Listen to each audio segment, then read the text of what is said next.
Everything in life is a co-creation of consciousness. The only reason things exist is because of hi, is because of the agreement of a portion of the collective with that belief system. Like the reason we're co-creating this frame is because all of you have agreed that you want to be here, and I said yes to it. So every single company, every single restaurant, every single hotel, every single idea, concept is just a consensus agreement of a big portion of the collective that says fuck yes. Thank you. When many particles of consciousness agree to a reality taking place, that's how it gets birthed. If you don't say yes, it cannot happen. Like if right now everybody in the world got in a circle and agreed that poverty is not real and it doesn't exist, instantly there will be no poverty in the world. If every single soul in the planet agreed that they just want world peace, right now, instant world peace, because the world is just how it is, because we have imagined it that way. The only reason the world is as it is because of our agreement with it. We have imagined it that way. Desires are permission slips to get to know yourself and free yourself from suffering. You can have ego desires that stem from the solar plexus, or you can have heart desires that stem from your soul. There's nothing wrong with ego desires. Sometimes you have to exhaust your ego desires and suffer to realize that you don't want them, and then activate your heart and follow your soul's frequency, your blueprint, your actual desire for the incarnation. Did you have a safe choice that you refused when you ended up sleeping on the street? Oof, a million choices. I was living with my boyfriend at the time in a penthouse with chefs and maids, and he gave me a credit card, and he's a millionaire, and he was like, you have half of all my money, let's just be together forever. And I'm just like, no, I gave it all up. And then that was always my team. Then I met two other guys, men, also with lots of wealth, and they also offered me half of everything and marriage and proposals, and I said no, because I wanted to know that I could create that by myself.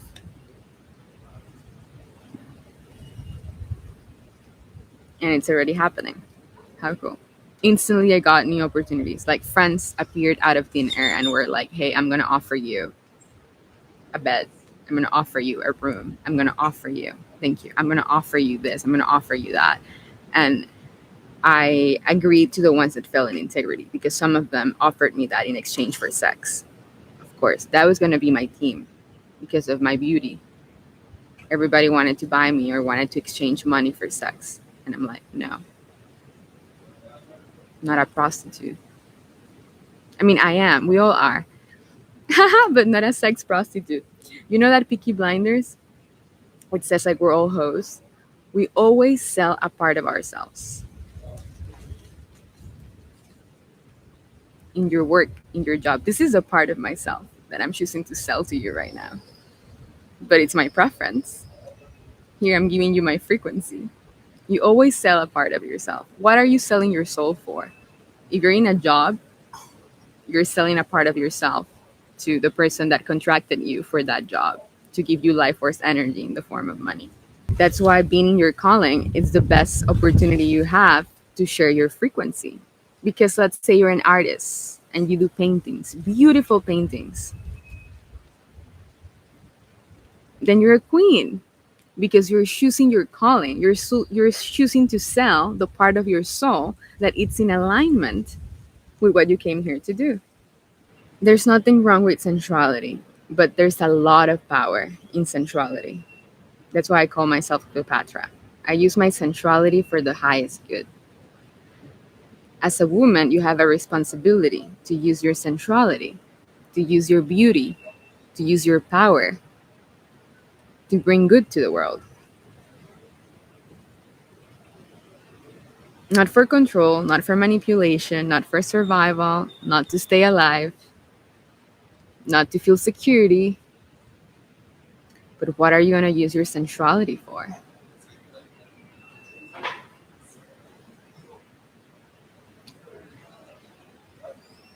What are you going to use your sensuality for?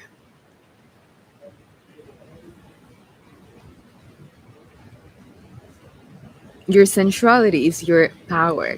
Same for men. Sensuality is the sacral center, the root, and then the sacral center.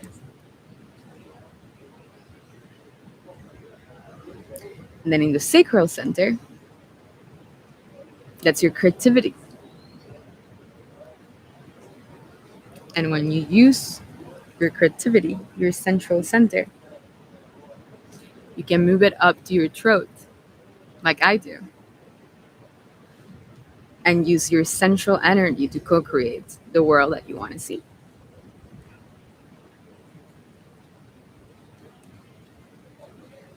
You can use your central energy to clean up your chakras, your energy centers. Or if you use your central energy with fear, then you would be bound to a reality of a hell or purgatory, which is control, manipulation, seduction. I mean, the whole world functions like that: money, sex, control, power, false power, false power. In the middle of circumstances that bring afflictive states, how can we trust that everything is working in my benefit? I know this in theory, but can't get myself to embody it. Well, you have to go play in the field. I did theory for 2 years. You can watch my videos when I was living with my wealthy boyfriend at the moment. That's when I was in the astrals, like playing with the ETs. I was learning. I did all the theory. And then when I felt ready, I'm like, okay, I'm going to test this on the field. That's when I left and started living as a nomad to test like the field was supporting me. So sometimes you just got to go on the field. You cannot be a theorist forever. You're not going to like suddenly, I mean, it can happen. I think it happened to Byron Katie and Eckhart Tolle. They just got instantly enlightened and in their house, like in the bathroom or something. I think Byron Katie was like suffering intensely in the bathroom, and, like in the floor, and then like her mind just popped blank. That was it.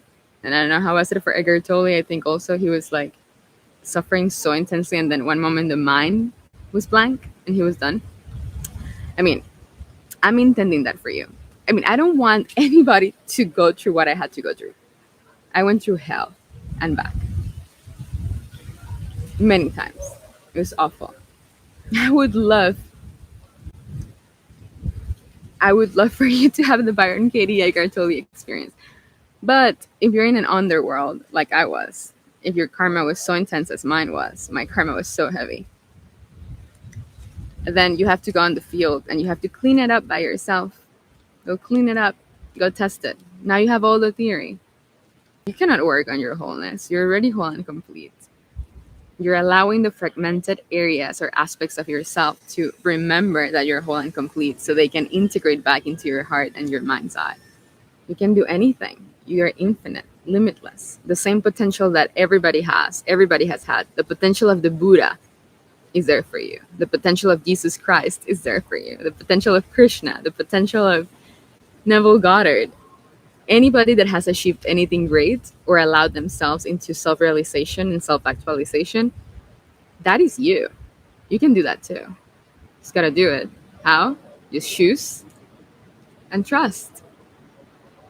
And then trust will transform into conviction. First, you have to trust. You need to have faith. But good thing we have teachers and people that have done it, so we have roadmaps. And then the more you test it in the field, and you see how things appear out of thin air and how magic's real and how everything can be easy and how you go through the challenges with grace. Every time you conquer a new challenge, you gain more conviction and confidence because you can draw upon that memory for the rest of your life. How do you clean up then? And what do you mean by going to the field? How do you clean it up? Everything is a field. You are a field. I'm a field. I'm an energy field. My aura is composed of frequencies and vibrations. Frequencies and vibrations, coding. Your energy field is formed by all the Akashic records and all your beliefs and conditioning from all your previous lifetimes to this one. Somebody in a really high vibrational field that has clean energy, clean chakras, has more potency. Their words have more power. They're more activated. They have more energy because they don't have lower frequencies and conditionings and limiting beliefs saying that they can do something or they are a failure or they are unworthy or da, da, da, da. So you clean that up by what we're doing here, nourishing yourself with the mental bodies of people that don't have your limiting beliefs so you can get it by osmosis. And then you also need to test it because it has to be embodied. Like, doesn't matter. I mean, if you trust the words of the person you admire, of the teacher that resonates with you can get the realization right away. And you may not have to go into the field and test it. But for some stubborn people and stubborn egos like me, I'm like, shit, my body couldn't embody it until I tested it, until I was like, okay, I need to prove that this is actually real. But if you decide right now that whatever Edgar Tolle, Byron Katie, Krishna, Jesus, Buddha, Neville, anybody that you admire that has done something that you want to do, if you choose to take their words as true in every cell of your being, you have the potential for realization right now without any effort. It can be effortless. Good question. Illuminating light providing by frequency. How did you become still to receive? I feel I can do so many things. Illuminating light provide the frequency. It's all illumination of light. It's all illumination of frequency.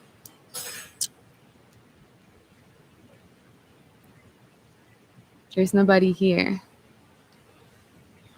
It's just light, particles of light.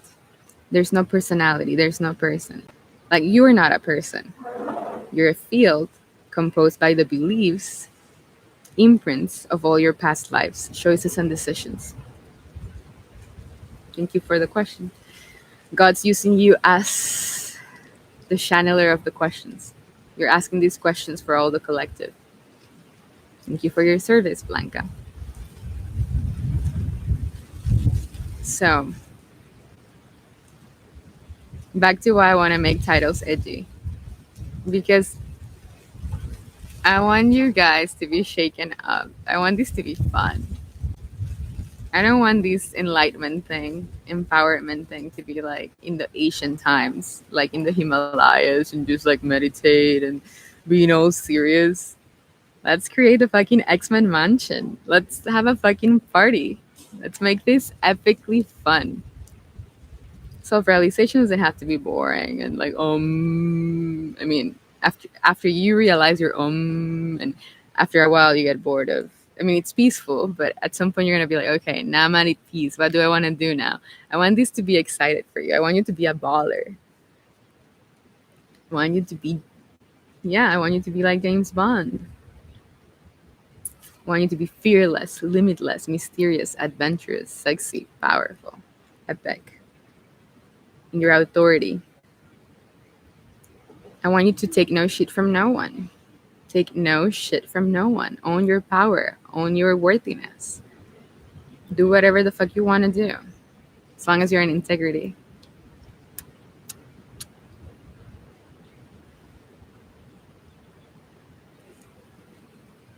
Yeah, people do spiritual practices when they're God. It's silly. It is and it's not. It served me. For a long time, it did serve me. We have to feel gratitude and humility for the teachings that brings us to the next level of consciousness and the people and the circumstances, because everybody's serving everybody. Like, this is a whole cosmic orgy. We're all serving everybody. And again, why do I use these words? To activate you, to turn you on so you get the code and it activates you. I can just say like, oh, everybody's serving each other because we're balancing the field and I give you something and you give me something back and it's an energy exchange.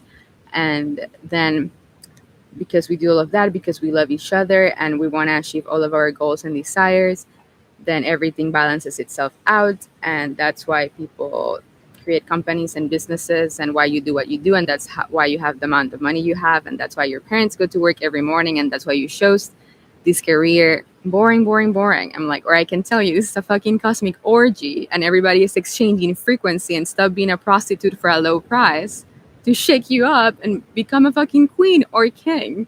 Then prostitute your frequency. Choose your value, choose your worth. How much do you want to give to life? What do you want to give to life? What do you want to receive from life? Because we're all exchanging energy all the time. It's a consistent energy exchange. Don't be nobody's little bitch.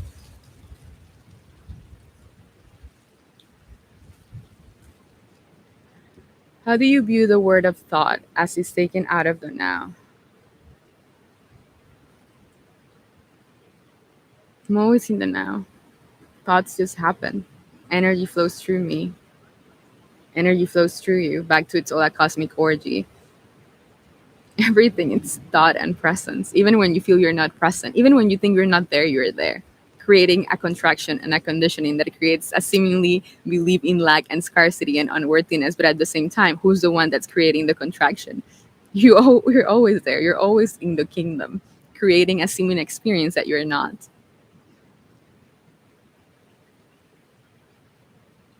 Have you had a romantic relationship with someone not awake and not even interested in consciousness when you were? I wonder if I can work, be fulfilling. In my case, it wasn't for the most part. It wasn't for the most part.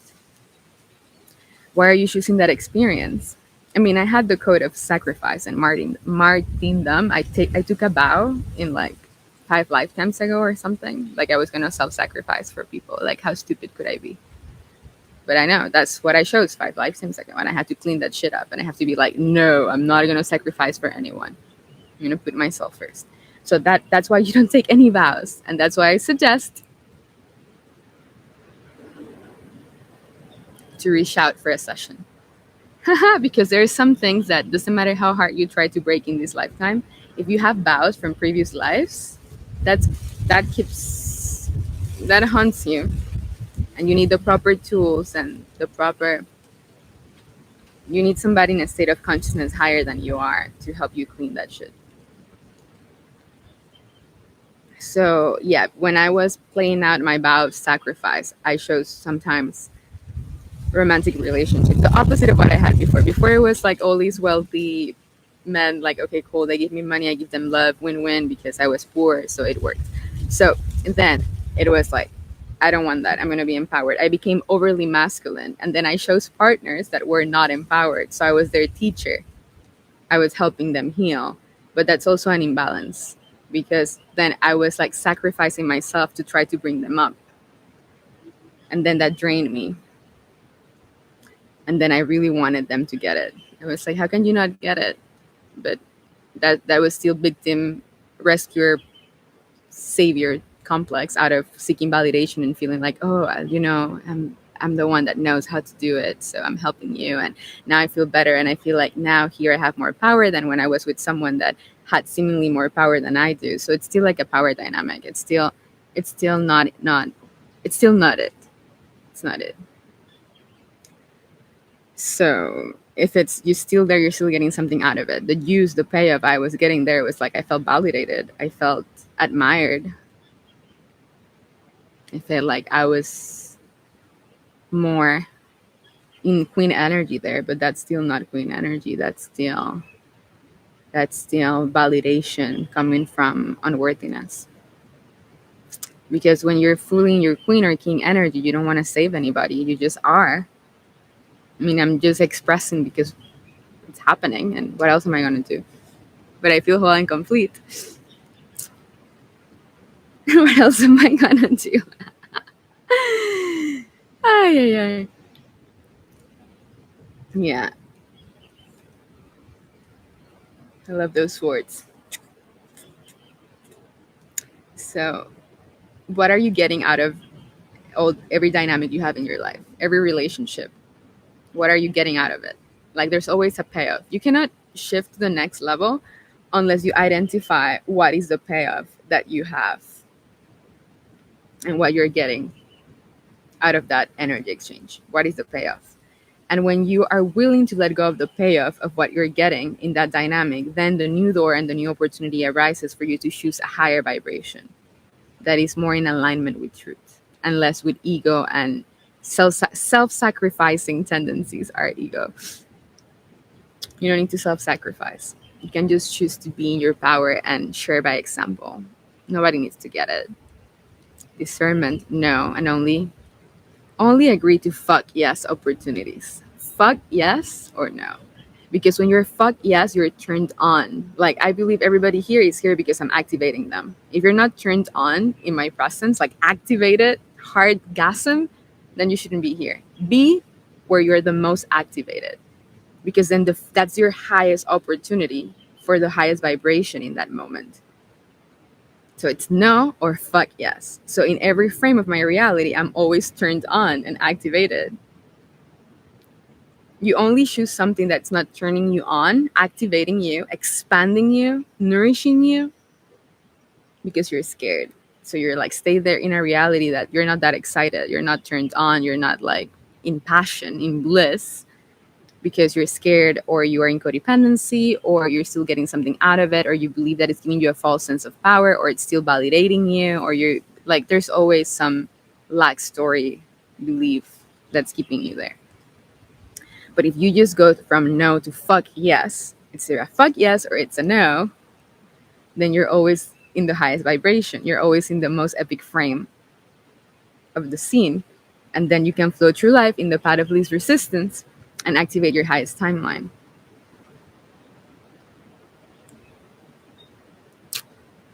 Yeah. Yeah. So anybody here that's not turned on, leave. Just stay here if I'm turning you on into God. I want to turn you on into God.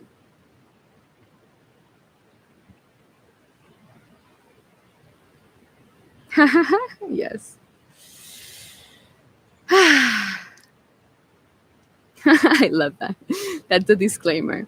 When we do the satsangs in person, I'm going to be like, huge sport. If you're not turned on, feel free to leave.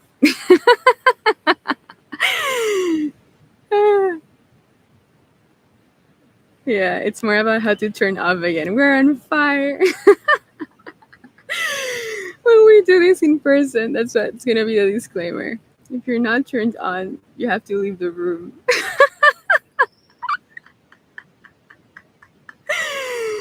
Oh my God. Oh my God. Oh my God. That's what it is. It's oh my God. Oh my God. Oh my God. Fuck yes.